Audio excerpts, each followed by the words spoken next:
ಶಾಸಕ ಸುರೇಶ್ ಗೌಡ ಅವರಿಂದ ಅಭಿವೃದ್ಧಿ ಕಾರ್ಯ.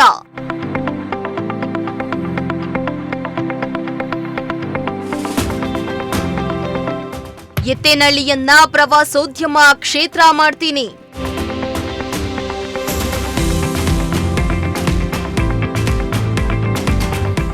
ಕ್ಷೇತ್ರದ ಜನತೆಗೆ ವಾಗ್ದಾನ ನೀಡಿದ ಶಾಸಕ ಸುರೇಶ್ ಗೌಡ.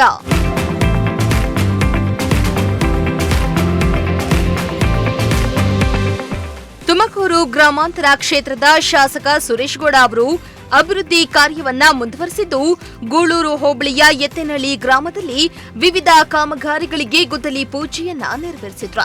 ಎತ್ತೇನಹಳ್ಳಿ ಗ್ರಾಮದಲ್ಲಿ ಸುಮಾರು 955 ಲಕ್ಷ ರೂಪಾಯಿ ಮೊತ್ತದ ವಿವಿಧ ಕಾಮಗಾರಿಗಳಿಗೆ ಶಾಸಕ ಸುರೇಶ್ ಗೌಡ ಅವರು ಗುದ್ದಲಿ ಪೂಜೆಯನ್ನ ನೆರವೇರಿಸಿದ್ರು.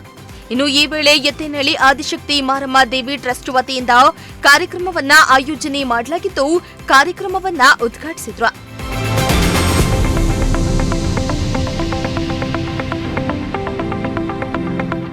ಇನ್ನು ಕಾರ್ಯಕ್ರಮದಲ್ಲಿ ಮಾತನಾಡಿದ ಶಾಸಕ ಸುರೇಶ್ ಗೌಡ, ಕಾಂಗ್ರೆಸ್ ಸರ್ಕಾರದಲ್ಲಿ ಅವರ ಪಕ್ಷದ ಶಾಸಕರಿಗೆ 50 ಕೋಟಿ ಅನುದಾನವನ್ನ ನೀಡಿದ್ದಾರೆ. ನಮಗೆ ವಿರೋಧ ಪಕ್ಷದವರೇ 25 ಕೋಟಿ ಅನುದಾನವನ್ನ ನೀಡಿದ್ದಾರೆ. ಅದರಲ್ಲಿ ಎತ್ತೇನಹಳ್ಳಿ ಮಾರಮ್ಮ ದೇವಿ ದೇವಸ್ಥಾನದ ಅಭಿವೃದ್ಧಿ ಕಾರ್ಯಗಳಿಗೆ ಇಂದು ಗುದ್ದಲಿ ಪೂಜೆಯನ್ನ ನೆರವೇರಿಸಿದ್ದೇನೆ ಎಂದಿದ್ದಾರೆ. ಅಲ್ಲದೆ ಪರಮೇಶ್ವರ್ ಅವರು ಗ್ರೇಟರ್ ತುಮಕೂರಾಗ್ಲಿ ಅಂತ ಆಸೆ ಪಟ್ಟಿದ್ದಾರೆ. ಜಿಲ್ಲೆಗೆ ಹಲವಾರು ಕಾರ್ಯಕ್ರಮಗಳನ್ನ ತಂದಿದ್ದಾರೆ. ಅವರಿಗೆ ಒಳ್ಳೆದಾಗ್ಲಿ ಎಂದು ಆಶಿಸಿದ್ರು. ನಮಗೆ ಸಾಕಷ್ಟು ಹಣವನ್ನ ಬೇರೆ ಬೇರೆ ಇಲಾಖೆಗಳಿಂದ ಕೊಡಿಸುವಂತ ಪ್ರಯತ್ನ ಮಾಡಿದ್ದಾರೆ. ಇವತ್ತು ಈ ಕಾರ್ಯಕ್ರಮ ಇಷ್ಟು ಅಭಿವೃದ್ಧಿ ಕೆಲಸ ಆಗಬೇಕು ಅಂದ್ರೆ ನಾನು ನಮ್ಮ ಜಿಲ್ಲಾಧೀಶರವರೆಗೂ ಅಭಿನಂದನೆ ಸಲ್ಲಿಸ್ತೇನೆ. ಅವ್ರ ಕೈಯಲ್ಲಾಗಿದೆ ಹೇಳಿ ಮಾಡಿಸ್ತಾರೆ. ಅವರು ಪಾಪ ನಾವು ರಿಕ್ವೆಸ್ಟ್ ಮಾಡಿದಾಗ ಅವ್ರು ನಾವು ಯಾವುದೇ ಹೇಳಿದ್ರು ಇಲ್ಲ ಅಂತ ಹೇಳಲ್ಲ. ಅವ್ರ ಬಗ್ಗೆ ನಮಗೆ ಅಪಾರವಾದ ಗೌರವ ಇದೆ. ಅವರ ತುಮಕೂರು ಜಿಲ್ಲೆಯನ್ನ ಒಂದು ಮಾದರಿ ಜಿಲ್ಲೆ ಮಾಡಬೇಕು ಅಂತ ಹೇಳಿ ಪ್ರಯತ್ನ ಮಾಡಿ ನಾವು ಕೂಡ ಕೈ ಜೋಡಿಸಿ, ರಾಜಕೀಯ ಬೇರೆ, ವಿರೋಧ ಪಕ್ಷಗಳು ತಪ್ಪು ಮಾಡಿದಾಗ ಆಡಳಿತ ಪಕ್ಷಕ್ಕೆ ಚಾಟಿ ಬೀಸೋದು ಬೇರೆ, ಹಂಗೆ ಹೇಳಿ ಎಲ್ಲದಕ್ಕೂ ವಿರೋಧ ಮಾಡೋದಲ್ಲ ನಮ್ಮ ಕರ್ತವ್ಯ. ಅದರಿಂದ ಅವ್ರ ಜೊತೆನೂ ನಾವು ವಿಶ್ವಾಸ ತಗೊಂಡು ಕೈದಾಳ ಚೆನ್ನಕೇಶವನ ದೇವಸ್ಥಾನಕ್ಕೂ ಅಷ್ಟೇ ಇವತ್ತು ಚೆನ್ನಕೇಶವನ ಇನ್ನು ಇದೇ ವೇಳೆ ಪ್ರಜಾಶಕ್ತಿ ಟಿವಿಗೆ ಪ್ರತಿಕ್ರಿಯೆ ನೀಡಿದ ಶಾಸಕ ಸುರೇಶ್ ಗೌಡ, ದೇವರಾಯನ ದುರ್ಗದ ರೀತಿಯೇ ಎತ್ತೇನಹಳ್ಳಿಯನ್ನ ಅಭಿವೃದ್ಧಿಪಡಿಸಿ ಪ್ರವಾಸೋದ್ಯಮ ಕ್ಷೇತ್ರವನ್ನಾಗಿ ಮಾಡ್ತೀನಿ ಎಂದು ವಾಗ್ದಾನವನ್ನ ನೀಡಿದ್ರು. ಇಲ್ಲಿ ಗೂಳೂರು ಗಣೇಶ ಇರ್ಬೋದು, ಸಿದ್ಧಗಂಗಾ, ನನ್ನ ಕ್ಷೇತ್ರದಲ್ಲಿ ಸಿದ್ಧಗಂಗಾ ಮಠ ಬರುತ್ತೆ, ಹಾಗೆ ಗೂಳೂರು ಗಣೇಶ ಬರುತ್ತೆ, ಇತಿಹಾಸ ಪ್ರಸಿದ್ಧವಾದ್ದು. ಅದೇ ರೀತಿ ಅಮರಶಿಲ್ಪಿ ಜಕಣಾಚಾರ್ಯರ ಒಂದು ಚೆನ್ನಕೇಶವನ ದೇವಸ್ಥಾನ ನಿರ್ಮಾಣ ಆಗಿರೋದು ಇದೆ ಗೂಳೂರು ಹೋಬಳಿಯಲ್ಲಿ ಇದೆ. ಅದೇ ರೀತಿ ಎತ್ತೇನಹಳ್ಳಿ ಆದಿಶಕ್ತಿ ಮಾರಮ್ಮನ ಶಕ್ತಿ ದೇವತೆ ಇರುವಂಥದ್ದು ಈ ಒಂದು ಗೂಳೂರು ಭಾಗದಲ್ಲಿ. ಇವೆಲ್ಲವೂ ಧಾರ್ಮಿಕ ಶ್ರದ್ಧಾ ಕೇಂದ್ರಗಳು.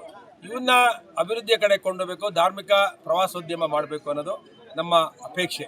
ಅದಕ್ಕಾಗಿ ಇಲ್ಲಿ ಉತ್ತಮವಾದ ರಸ್ತೆಗಳನ್ನು ನಿರ್ಮಾಣ ಮಾಡಬೇಕು, ಮೂಲಭೂತ ಸೌಕರ್ಯಗಳನ್ನು ಕೊಡಬೇಕು.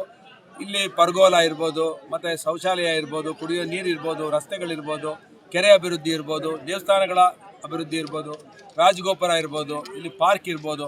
ಇವೆಲ್ಲವೂ ಇದು ಪ್ರವಾಸೋದ್ಯಮ ಮಾಡೋದಕ್ಕೆ ಬಹಳ ಹತ್ತಿರಕ್ಕೆ, ನಗರದ ಕೂಗಳತೆ ದೂರದಲ್ಲಿರುವಂಥದ್ದು, ತುಮಕೂರು ನಗರದ ಸುಮಾರು 2-3 ಕಿಲೋಮೀಟರ್ ಹತ್ತಿರದಲ್ಲಿರುವಂಥ ಇದೊಂದು ಕ್ಷೇತ್ರ ನಮಗೆ.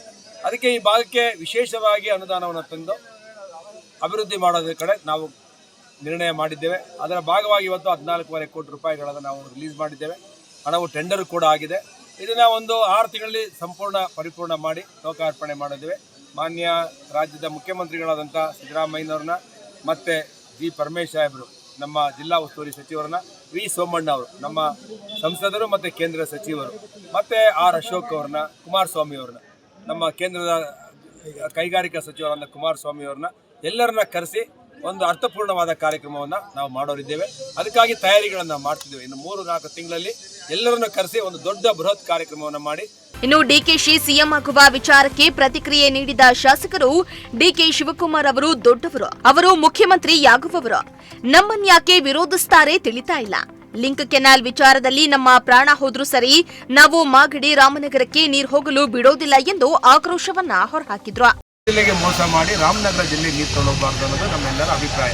ನಾನು ಇವತ್ತು ದೇವರ ಸನ್ನಿಧಾನದಲ್ಲಿ ಎತ್ತೇನಹಳ್ಳಿಯ ಶಕ್ತಿಪೀಠದಲ್ಲಿ ಹೇಳ್ತಿದ್ದೇನೆ, ನಾವು ಏನು ನಾಲೆ ಮುಖಾಂತರ ನೀರು ತಗೊಳ್ಳೋದು ನಮ್ದೇನು ತಕರಾರಿಲ್ಲ. ಎಕ್ಸ್ಪ್ರೆಸ್ ಕೆನಾಲ್ ಮುಖಾಂತರ ತಗೊಳ್ಳೋದಕ್ಕೆ ನಮ್ಗೆ ತಕರಾರಿದೆ. ಅದ್ರ ಮುಖಾಂತರ ತಗೊಂಡೋದ್ರೆ ತುಮಕೂರು ನಗರಕ್ಕೆ, ಗುಬ್ಬಿಗೆ ಮತ್ತು ತುಮಕೂರು ಗ್ರಾಮಾಂತರಕ್ಕೆ, ಈ 3 ತಾಲೂಕುಗಳಿಗೆ, ಮಧುಗಿರಿ, ಕೊರಟಗೆರೆಗೆ, ಯಾವುದೇ ತಾಲೂಕುಗಳಿಗೆ ನೀರು ಬರಲ್ಲ. ಅದು ಅವೈಜ್ಞಾನಿಕವಾಗಿದೆ ಅನ್ನೋದು ವಿರೋಧ ಮಾಡ್ತಿದ್ದೇವೆ. ನಾವು ಡಿ ಕೆ ಶಿವಕುಮಾರ್ಗೆ ನೀರು ಕೊಡಬಾರ್ದು ಅಂತಲ್ಲ, ಅವರು ಭಾಳ ದೊಡ್ಡವರಿದ್ದಾರೆ, ಮುಖ್ಯಮಂತ್ರಿ ಆಗುವಂಥವ್ರು ಅವ್ರು ಯಾಕೆ ನಮ್ಮ ಮೇಲೆ ವಿರೋಧ ಮಾಡ್ತಾರೆ ಗೊತ್ತಿಲ್ಲ. ನಾವೆಲ್ಲರೂ ಅವ್ರಿಗೆ ಮತ್ತೊಮ್ಮೆ ನಾವು ವಿನಂತಿ ಮಾಡ್ತೇವೆ, ನೀವು ಅದು ಅವೈಜ್ಞಾನಿಕವಾಗಿದೆ, ನೀವು ವೈಜ್ಞಾನಿಕವಾಗಿರುವಂಥ ನಾಲೆ ಮುಖಾಂತರ ನೀರನ್ನು ತೆಗೆದುಕೊಂಡು ಹೋಗಿ. ನೀವು ಎಕ್ಸ್ಪ್ರೆಸ್ ಕೆನಾಲಿಂದ ತೊಗೊಂಡೋದ್ರೆ ನಾವು ಯಾರು ಕೂಡ ಅದಕ್ಕೆ ಬಿಡಲ್ಲ. ನಾವು ಬದುಕಿರೋವರೆಗೂ ಸಾಧ್ಯ ಇಲ್ಲ ಅಂತೇಳಿ ತಿಳಿಸೋದಕ್ಕೆ ನಾನು ಇಚ್ಛೆ ಪಡ್ತೇನೆ. ಇನ್ನು ಕಾರ್ಯಕ್ರಮದಲ್ಲಿ ಮಾಜಿ ಜಿಲ್ಲಾ ಪಂಚಾಯಿತಿ ಸದಸ್ಯರಾದ ಶಿವಕುಮಾರ್, ಸಿದ್ದೇಗೌಡ, ನರಸಿಂಹಮೂರ್ತಿ, ಮಾಜಿ ತಾಲೂಕು ಪಂಚಾಯಿತಿ ಸದಸ್ಯರಾದ ಕೆಂಪಹನುಮಯ್ಯ, ತಾಲೂಕು ಅಧ್ಯಕ್ಷರು, ಗ್ರಾಮ ಪಂಚಾಯಿತಿ ಅಧ್ಯಕ್ಷರುಗಳು, ಸದಸ್ಯರು, ಮುಖಂಡರು ಉಪಸ್ಥಿತರಿದ್ದರು.